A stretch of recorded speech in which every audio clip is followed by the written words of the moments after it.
Nationals number one prospect James Wood made his spring training debut yesterday, and now we have a taste of what the future could look like with our number one prospect James Wood. But now, how good can James Wood really be? We're going to get to that right after this. You are Locked On Nationals, your daily Washington Nationals podcast, part of the Locked On Podcast Network, your team every day.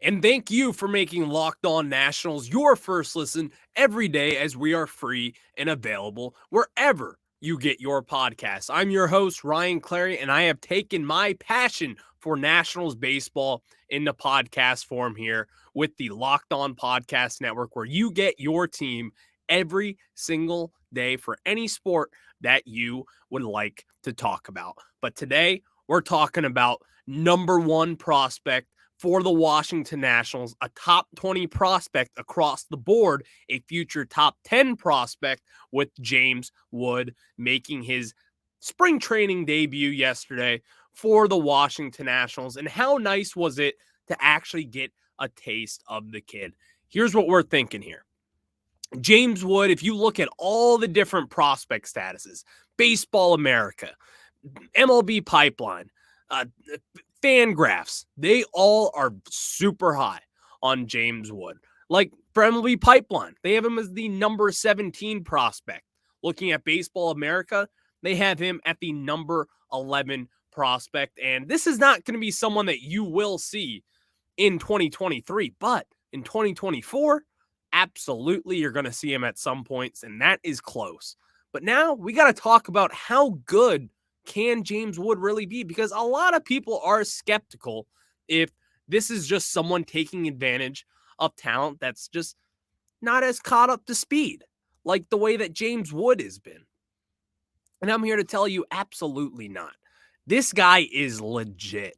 And we didn't really talk enough about him this offseason because it's still young in his career, and we're still a far ways away from him making an impact in the major leagues. But I'm here to tell you, this is an impact player. And in fact, this is a 5-tool player. This was not going to be someone coming out of the draft. He was a second-round pick back in 2020. Or back in 2021, I mean. James Wood was someone who was not considered a 5-tool talent out of the draft. He could be, but at that point, people believed that his development just wasn't there. Well, as soon as he got into the minor leagues, all this kid has done is hit. And not only has he hit, which was the surprising part of it, he wasn't really considered an average hitter. Not meaning average like an average hitter, but he wasn't really a batting average hitter, if you know what I'm saying. What he was known for was his well above average power. An elite power tool, in fact. But now, looking at it, he's also got an elite hit tool. Something that we have noticed over the years as his development has kept on showing and growing. Like with the San Diego Padres, we talk about analytics and what they can do for developing prospects into what they can be and untapping talents that maybe you thought weren't there. Well, James Wood is case number one with that. If you look back at his time with IMG Academy, people were really speculative of what he could be. What is this guy? Because we see the height. You see the physical talent that he has. He has the speed. He plays in above average outfield and center field in particular. And then at the plate, he hits 500-foot home runs. Well, can he hit? Can he hit for average? Can he have some better plate discipline? Well, yes. And not only with that, I look at this and what Davey Martinez said about him on yesterday's broadcast, or rather what was said that Davey Martinez said about James Wood, is that he has the best plate discipline up there that he has ever seen from a young prospect besides Juan Soto. And Davey Martinez, in this system, he has seen a lot of prospects, and in particular, Mike Rizzo. So to hear that news, that just kind of got me giddy of what James Wood could be. And I'm going to tell you what he could be. And this is what he is. This is going to be a guy who is a 5-tool talent. I'm not telling you that this is what the scouts are saying. I'm telling you that I believe James Wood will be a 5-tool talent. I think he's going to be an above outfielder. I think he's going to be a hit for average kind of guy as well. But I also think is where he will thrive is in power situations when you need a home run the most. James Wood is going to deliver that. And something that I like about him is someone who grew up with a father who played professional basketball overseas.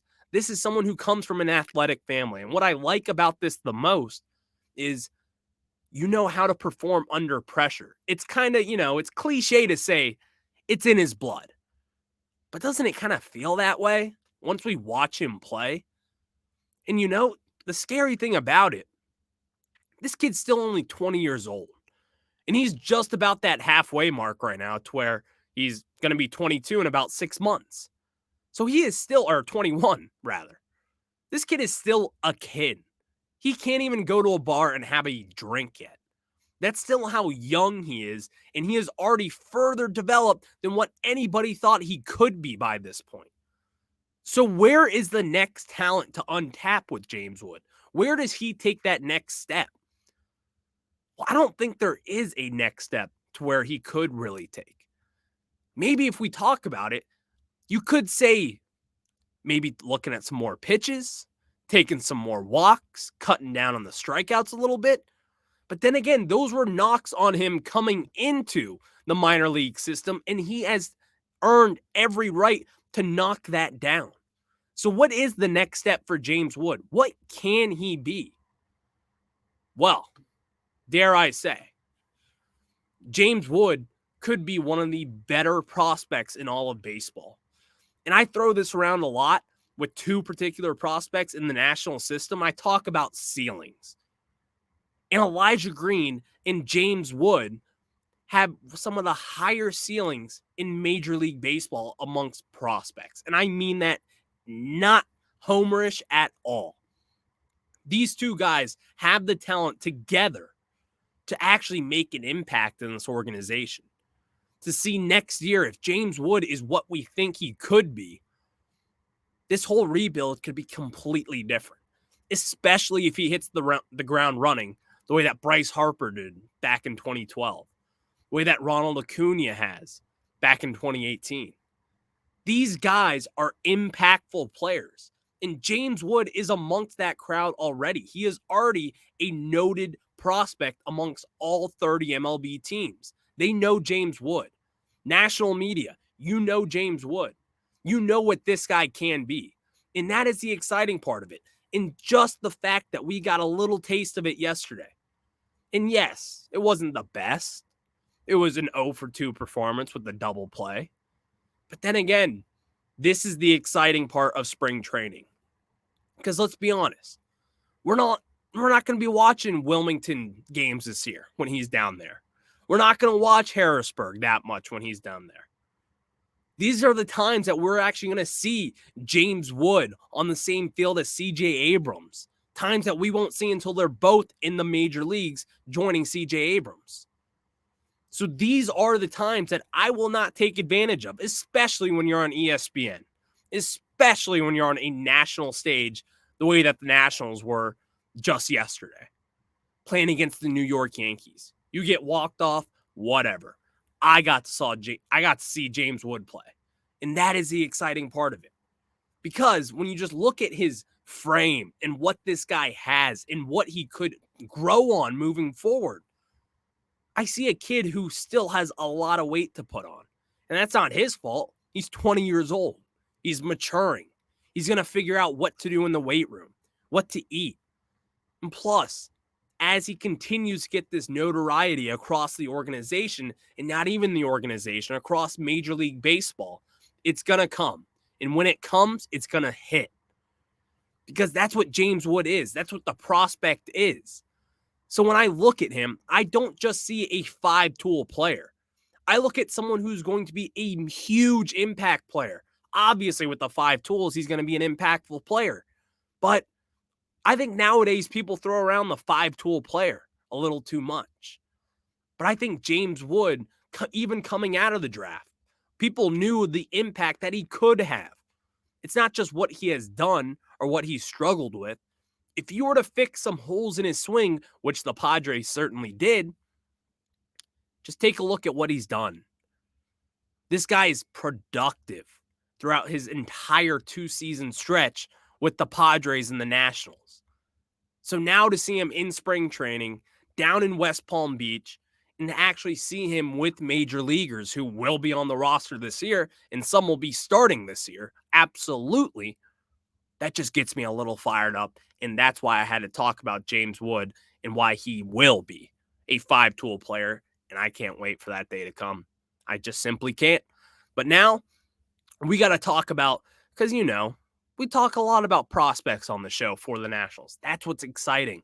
But this guy's not a prospect anymore, but he once was a top 10 prospect in all of baseball. And this guy, C.J. Abrams, is showing out down in spring training right now. And we got to talk about what his ceiling is and what this hot start down in Florida means for the regular season. But before we do that, the midway point of the NBA season is here, and now is a perfect time to download FanDuel, America's #1 sportsbook, because new customers get a no-sweat first bet up to $1,000. That's bonus bets back if your first bet doesn't win. Just download the FanDuel Sportsbook app. It's safe, secure, and super easy to use. And guess what? Once you do that, you can make same-game parlays. You can do money line bets. It doesn't matter. It's not limited because it's FanDuel NBA. It's that easy to use. Guess what? The Warriors play tonight.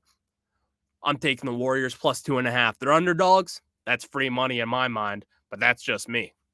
Plus, FanDuel even lets you combine your bets for a chance at a bigger payout with a same-game parlay. So don't miss a chance to get your no-sweat first bet up to $1,000 in bonus bets when you go to FanDuel.com/lockedon. That's FanDuel.com/lockedon to learn more. Make every moment more with FanDuel, the official sportsbook betting partner of the NBA.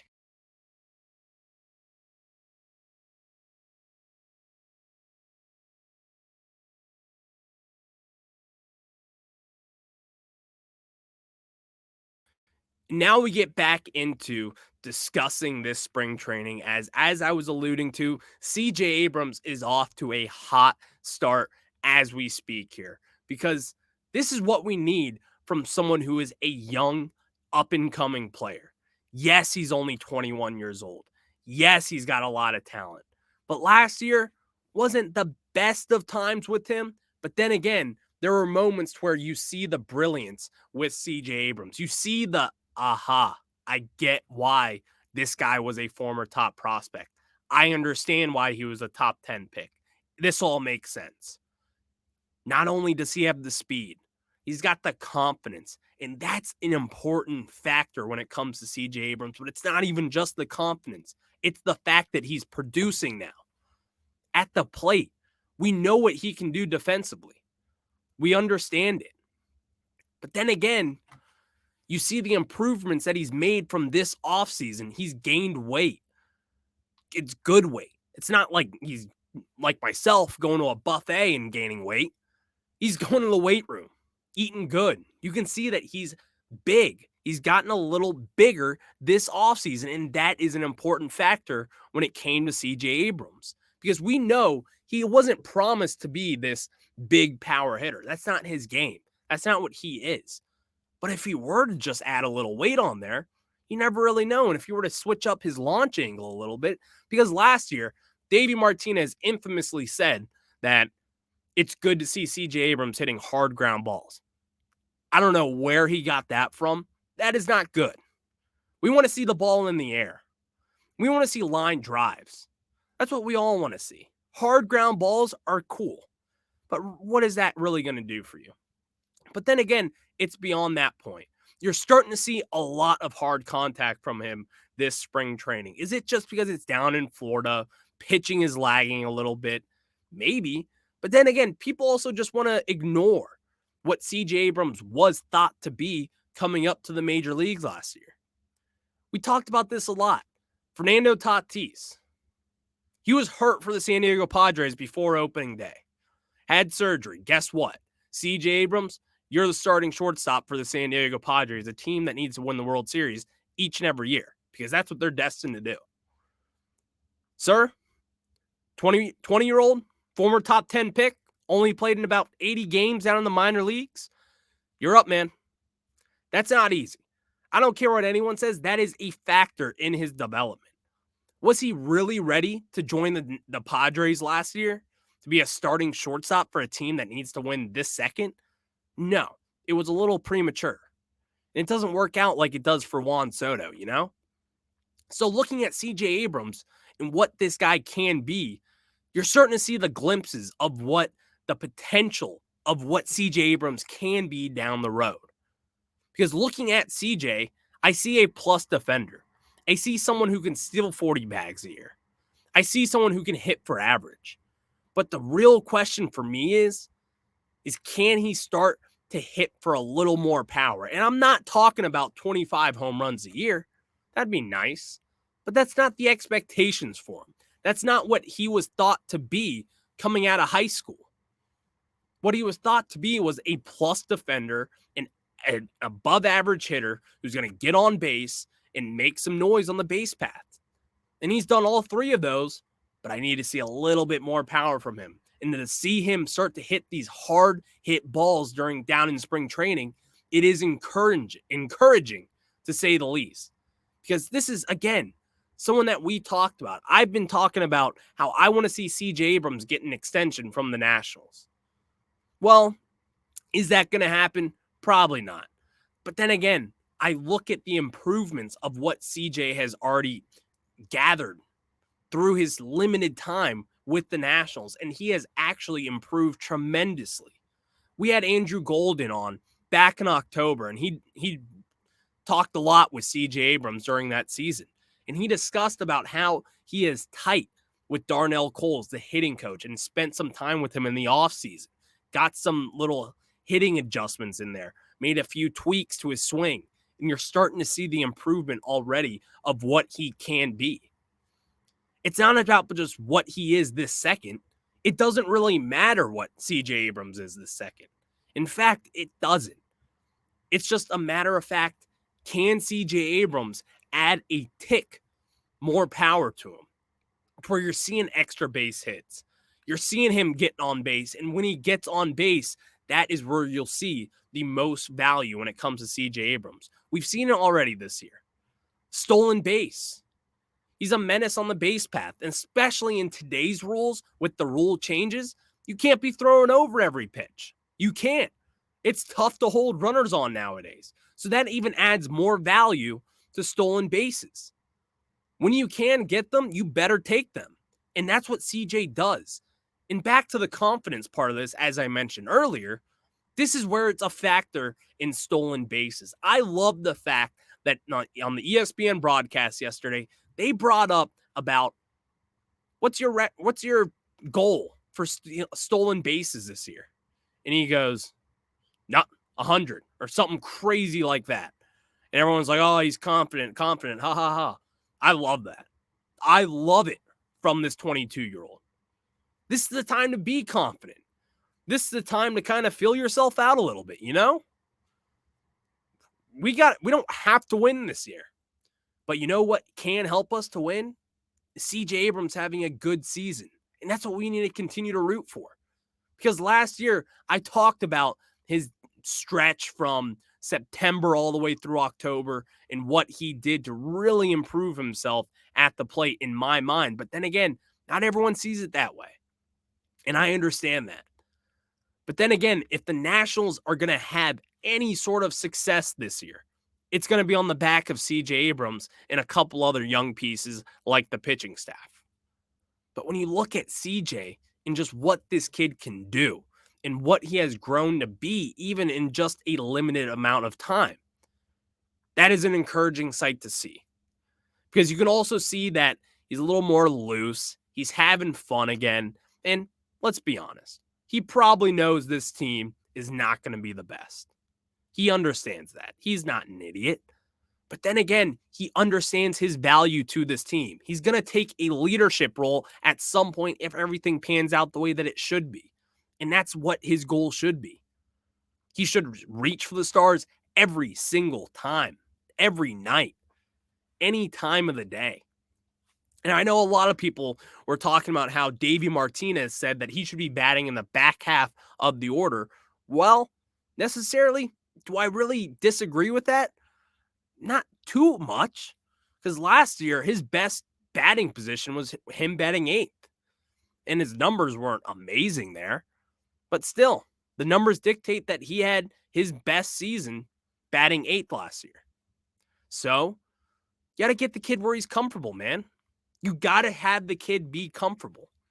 And that is an underlying thought to where we don't really think about that. But then again, if Davey and CJ feels that he should be batting in that back half of the order, then let's do it. Because the numbers do dictate that he has been better in the back half. And if that's what it takes to develop this kid fully and get his confidence up even more, then that's what it takes. That's the cost of winning. It's situational baseball. It's what you got to do. So thank you for making Locked On Nationals your first listen every day. But next, I got to talk about a little gripe that I have with Nationals fans that could rub people the wrong way. It could, but you'll just hear me out right after this.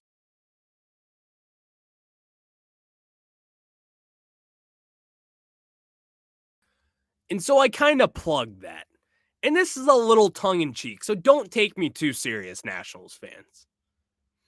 But do you know, and I know you know this, and this is going to be an old man take. I am preparing myself to get grilled on whatever social media platform after this. But again, this is just me. This is just how I feel. I'm boring. I'll be honest. I'm really boring. I'm super boring. You guys know after the Nationals score a run, how people in the stadium chant N-A-T-S, Nats, Nats, Nats. You know that chant. Let's be honest, guys. Isn't it a little cliche? Ugh. It's a little cliche. Let's just rip the Band-Aid off. It's not normal. Actually, no. It not being normal is not what I meant to say. It's too normal. It's too basic. And this is something that we have just done over the last few years. And it's cool. I don't have a problem with it. But can't we just come up with something better after we score a few runs? Because there's a lot of teams with 4 letters that do the same thing. The Jets, the Mets, the Caps. Every team that goes by 4 letters, that's only 1 syllable. Nats, Caps, Jets. M-E-T-S, Mets, Mets, Mets. C-A-P-S, Caps, Caps, Caps. J-E-T-S, Jets, Jets, Jets. It's basic. I'm sorry. It's just basic. I'm tired of the N-A-T-S, Nats, Nats, Nats. And I heard that today during the broadcast. I heard a few Nats fans in the back being N-A-T-S, Nats, Nats, Nats. That's awesome. I will never complain about that. I am no fun Clary. Roast me if you want. Come at me if you want. I understand it. It is just my personal gripe that I don't like seeing our teams kind of being the follower of the N-A-T-S, Nats, Nats, Nats. Woo! I'm all for celebration. And I'm all for fan experience. I want you guys to have fun. I want myself to have fun. I sit in the stands just like everyone else. And I have fun. And when they cheer the N-A-T-S, Nats, Nats, Nats, guess what? I do it. Because I'm peer pressured. But then again, can someone who is more creative than myself come up with something a little different? Just a little. Maybe it's just me. If not, let me know. Tweet at me at RyanClary11, or you can tweet at LO_Nationals. Let me know. If you want to call me a moron or an idiot or a jerk, sure, go for it. I get it. I'm a loser. And I hope you guys are just figuring that out because it's been a couple months now. So, again, thank you guys for making Locked On Nationals your first listen every day. Now check out Locked On Fantasy Baseball. Win your league by listening to Matt and Dom every day as they bring you the best fantasy strategies you can find at Locked On Fantasy Baseball. And this podcast is free and available wherever you get your pods, and as well as over on YouTube. It's part of the Locked On Podcast Network, where you get your team every day. Now, hey, go Nationals. We saw James Wood yesterday. We saw a glimpse of C.J. Abrams and what he could be. It's a good time to be a Nats fan right now. So tomorrow, we're going to rejoice some more. Go Nats.